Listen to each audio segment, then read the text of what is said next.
Welcome to The Mothers, a podcast that centers the voices of women from across America whose children were killed by police. I'm independent journalist Georgia Fort. And I'm Nico Georgiadis of Unicorn Riot. During this episode, we're going to hear from Toni Biegert, whose son Joseph was killed by officers Matthew Dunn and Brian Krueger of the Green Bay Police Department in 2015. Toni, Joseph's mom, originally called the police concerned that he was having a mental episode. It was one of those times where she wanted to make sure that he got the help that he needed. Now, police claim when they arrived, a struggle ensued. Police say Joseph grabbed a knife, and so they feared for their lives. What was really powerful for us is that we were able to travel to Green Bay, Wisconsin, and Joseph's mother took us to his apartment where everything happened. That was his bedroom right there. These are the apartments, that tree's in the way, but that was his apartment upstairs on the left. This was the living room, and this is where it happened. Right above the air conditioner, right in there. That's where it happened. They went into that door. Matthew Dunn arrived here first. And they already had medical out here. Medical was out here because, like I said earlier, they had already determined they were going to take him into custody. I don't know why, but so medical was out here. And then Brian Krueger showed up. And when he went into the building, he turned his mic off. And we know that because of the dash cam in his squad car.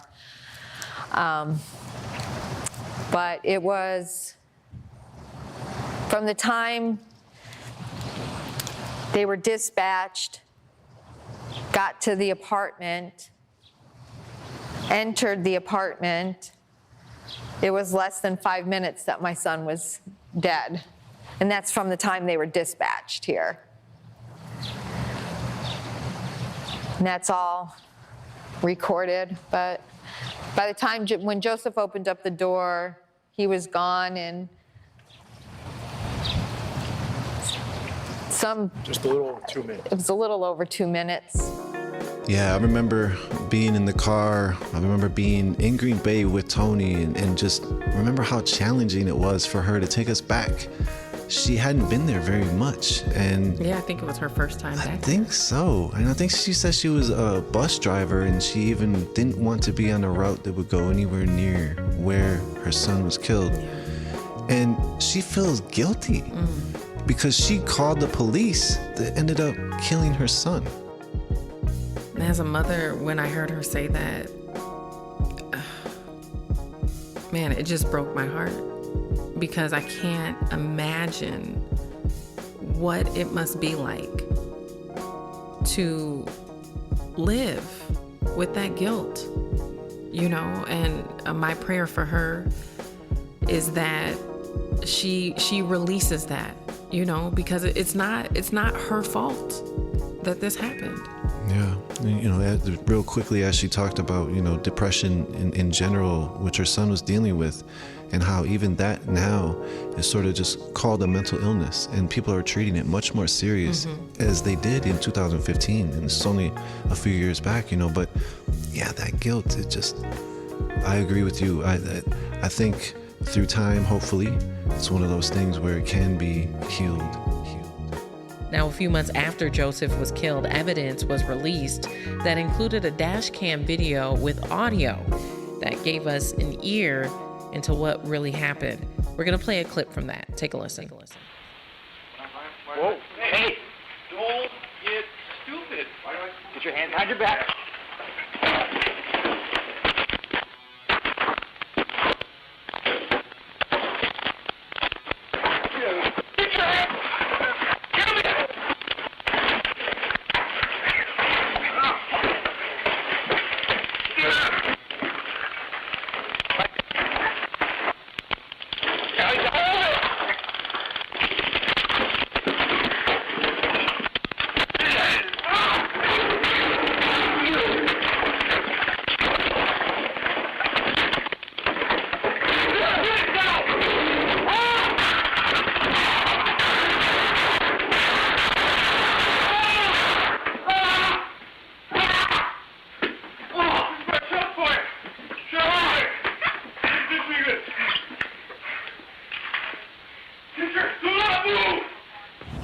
They pounded on Joseph's door, and from what we do have from audio and statements from the officers and witnesses, from not visual witnesses, but the residents that lived in the building at the time, from what they heard.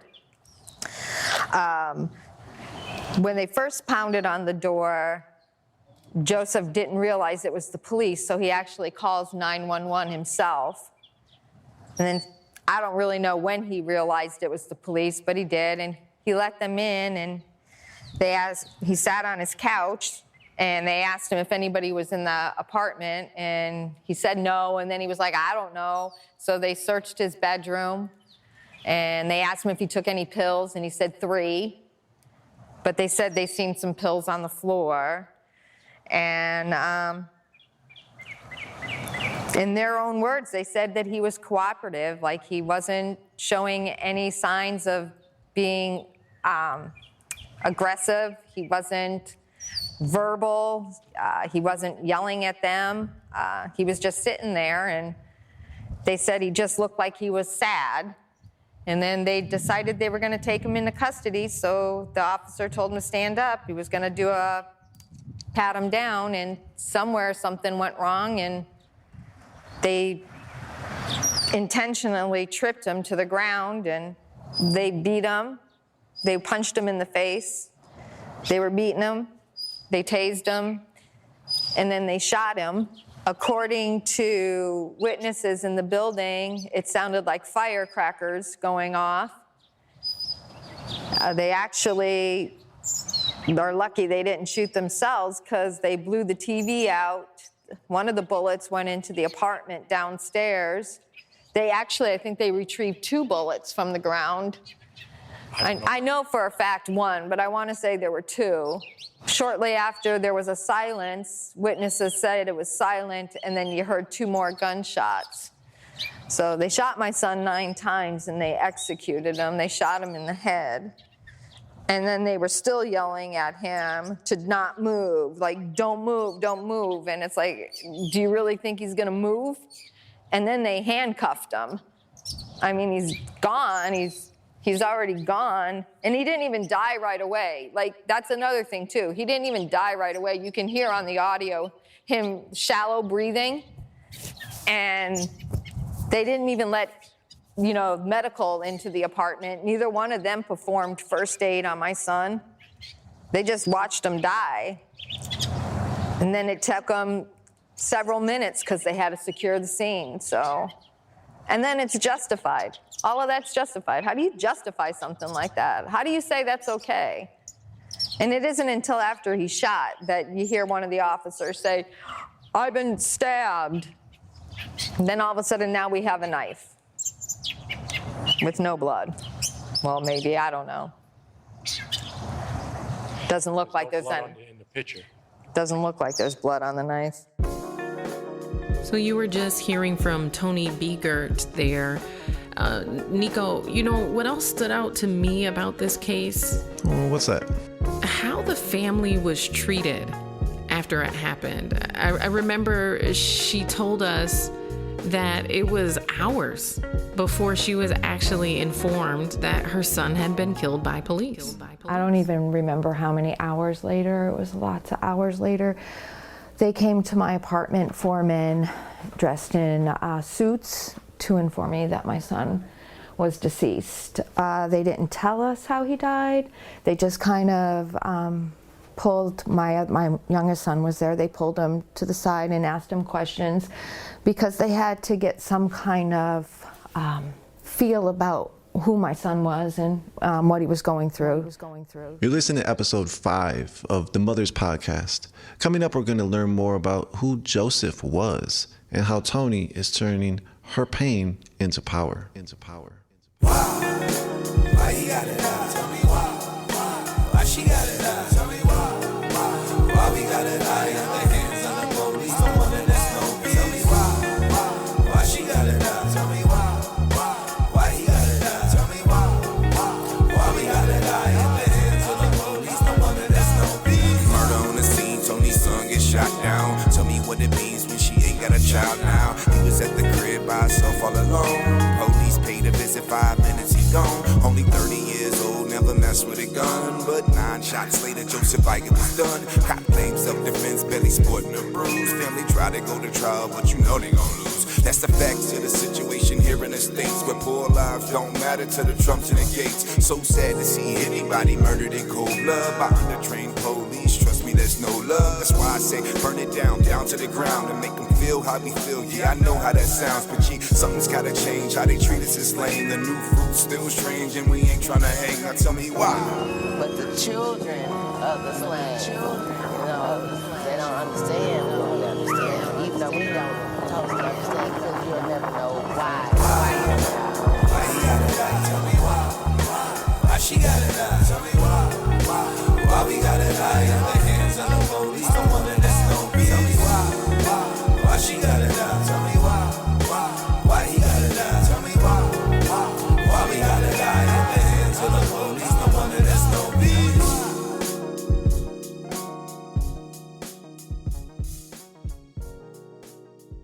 That song is called Why by MC Longshot, made exclusively for the Mothers Podcast.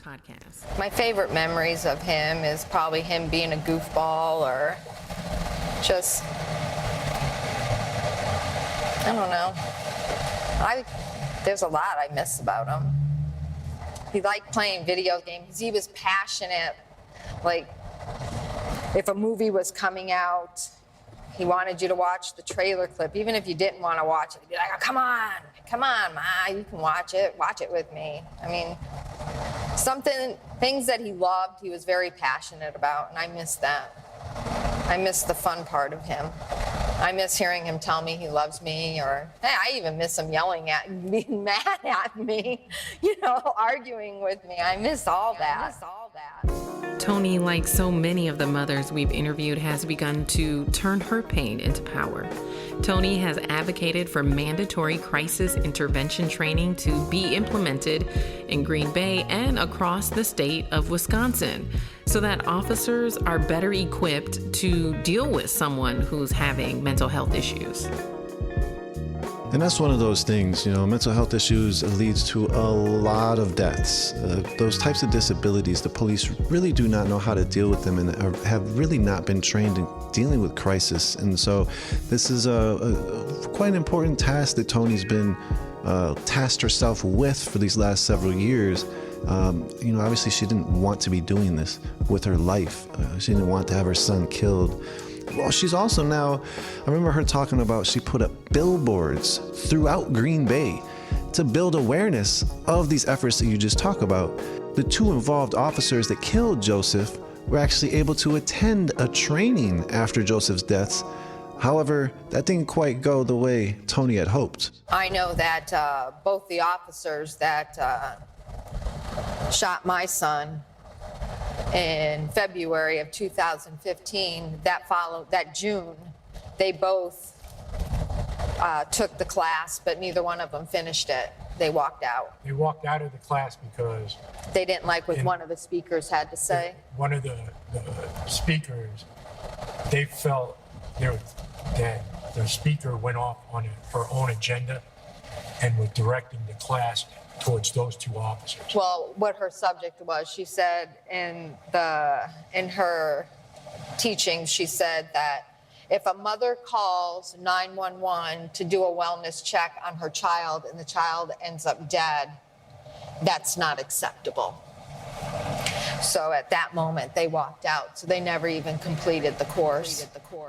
I'm fighting for them to make it to where crisis intervention training becomes mandatory, because that's a program, that's a voluntary program right now for the police officers, fire department, social services, crisis intervention places, to where it teaches them how to handle somebody that's in crisis. That's whether it's depression, bipolar, it could be any kind of situation. It could be drug induced, any kind of crisis situation. It teaches them how to handle the person, how to de-escalate a situation opposed to escalating it.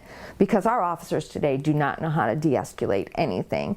If anything, they know how to escalate it. And once you escalate it, then you lose control of it.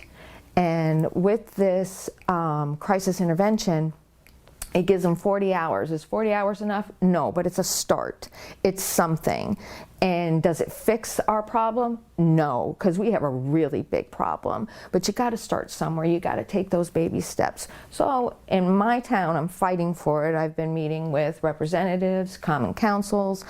I've been going to Madison. I mean, I want to eventually meet our new governor. I want this program, which is voluntary, to become mandatory in the state of Wisconsin for all officers to have this training. And I'd like to see it incorporated in the colleges where they go to school.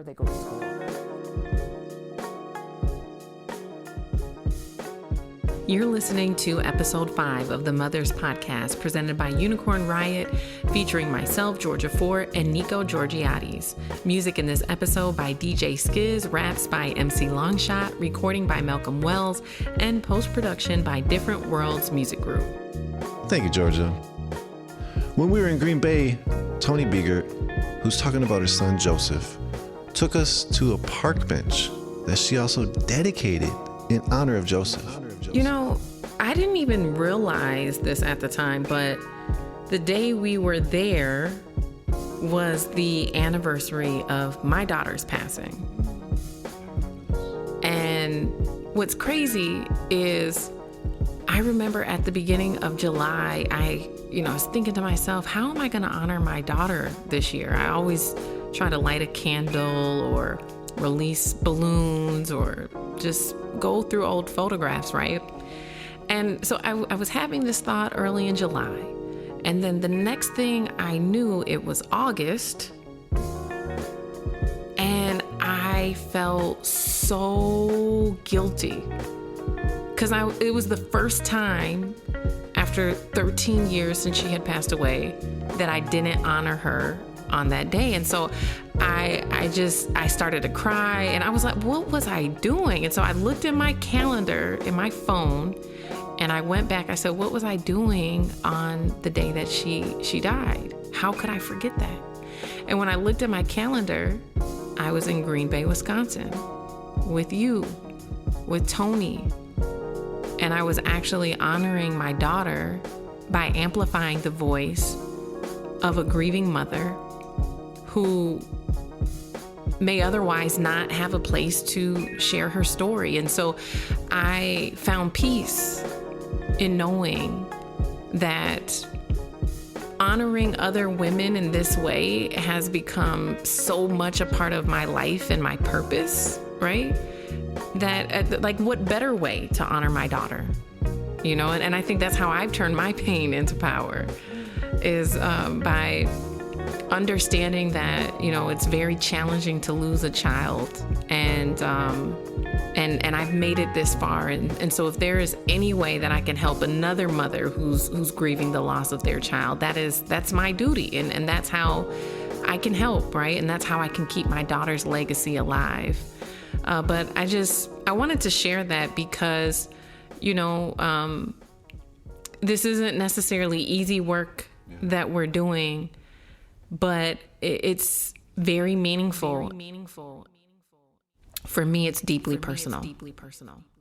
So we actually had Joseph cremated, and we don't have a burial spot for him because I want to wait until I'm deceased and I want our ashes buried together. And so we really don't have a resting place for him. So what we did is, so that we had a place to come to and just kind of visit, is we put a bench up. And, this is where we come when we want to just talk to Joseph. And, well, I talk to him all the time, but, So I knew I wanted his bench somewhere around here. So I picked the spot, and you have to purchase the cement. And then they just said, as long as the plaque can be whatever I want it to be, but it had to be a certain size. If you see all the other ones, they're all the same size, but I wanted Joseph's picture on his plaque. So I went to a company that does awards for, like, trophy awards, and told them what I wanted the plaque to look like. I gave them the picture of Joseph, and this is what they designed, and they did a really good job. You're listening to the Mothers Podcast. That's Toni Biegert. Now, Nico, One of the reoccurring themes I think that we've heard in some of the cases we've covered surrounding police killings has been the mismanagement of mental health crises by officers, them not having adequate training to know how to de-escalate a situation when it involves a person who has mental health issues. I mean, we could point to Kobe Heisler here in Minnesota, another case of an individual having mental health issues and the encounter turned fatal. Oftentimes, you have families who are the ones that are calling police, seeking intervention, seeking help, seeking assistance, and instead, their loved one is killed. Mental health should not be a death sentence. Having mental health issues is not a crime. So what has to happen? You know, we've heard people present legislation to help with this. We've heard even with Toni and her efforts of implementing mandatory training for officers, right? But is that enough? It sure doesn't seem like it at this point. It seems like the police are keen to react violently first and think about it later. It seems like also, though, there could be a possible shift in focus. We don't know. Stuff is now being talked about, at least. That I feel like is a very important step. I think locally, you brought up Kobe Heisler. There's been moves to try to create a responding team in Minneapolis based off of Travis Jordan's death, who was killed by Minneapolis police in 2018. And I think, I think there's consistent efforts and pushes, but I think it boils down to, again, the police and the police force and the violence that they imbue upon this community just needs to change. They need to be a function of the community instead of policing the community as an enemy combatant. And the way I look at it, also a side note, locally, talking about Minneapolis, St. Paul, we've had numerous deaths based on something that just went wrong on the wrong day at the wrong time. We have, even in this mother's podcast, we have Hope Coleman, who's going to talk about Terrence Coleman, her son, who has schizophrenia, was killed by police during the episode. We have Cordell Handy, who Kim Handy Jones is going to talk about in episode 10, who just had a bad night, bad reaction to some things. And the police come and they don't, as you said, they haven't been treating these situations to de-escalate them. They come in very violent without the thought of intervention. So hopefully some of what Toni is talking about, hopefully some of what Toni is doing is going to help for the future. We talk about Wisconsin, they have some of these killings. Obviously we have Joseph Biegert, we have Tony Robinson, who was naked in Madison just a few years back, around the same time Toni was. And maybe he had ate some mushrooms and they ended up killing him because he's bugging out on some mushrooms. There's these situations, the violence is so quick for the police to answer. That needs to change. And I think Toni's going about this in the way that she can now, in a proper manner of, okay, let's take my son's death and let's actually utilize some of what went wrong here and see if we can transform some of what can happen right. And so we'll see. There's so much death. They created a narrative, and like the other mother said, they demonize your child, and then it's put all over the news, and they create a story, and that's a story that families have to live with. And like all the other moms said, I know my son. I knew what he was about. My son was depressed. He didn't have a criminal history. He never did anything where the police were called on him for something they did wrong. He didn't drink, he didn't smoke, he didn't do drugs. He was just a quiet kind of guy, and he's not here today. And I just want to say that when things like this happen and there's no accountability and it's justified right away and families are left behind. We feel like we're stuck and drowning in a tsunami, and you're trying to come up for air. You're trying to understand what's happened, and you just can't get that breath. Thank you for listening to the Mothers Podcast. You can find all of the episodes at unicornriot.ninja/The Mothers. And to find out more about my work as an independent journalist, head over to my website, georgiafort.com. You can follow my work, Nico Georgiadis, at Mr. Nico G on social media and nicog.work. Audio recording and engineering by Malcolm Wells. You can find my work at stonywells.com and at stonywells on social media, STONYWELLZ. What up? This is Longshot, and I provided the raps for the Mothers Podcast. You can support me and my work at mclongshot.com. Peace. My name is Tariq Thornton. I help edit and produce along with DJ Skiz for Different Worlds Music Group. Peace. My name is DJ Skiz. I made all the beats as well as did the mixing and editing of the Mothers Podcast. You can check me out on social media at DJ Skiz, DJSKIZZ, or at djskizbeats.com. You could also follow Unicorn Riot across social media platforms and find our work at unicornriot.ninja. Unicorn Riot is a 501c3 educational nonprofit media organization dedicated to engaging and amplifying the stories of social and environmental struggles from the ground up. Support our work at unicornriot.ninja/donate. Part of the funding for this podcast is made possible by the voters of Minnesota through a grant from the Metropolitan Regional Arts Council, thanks to a legislative appropriation from the Arts and Cultural Heritage Fund.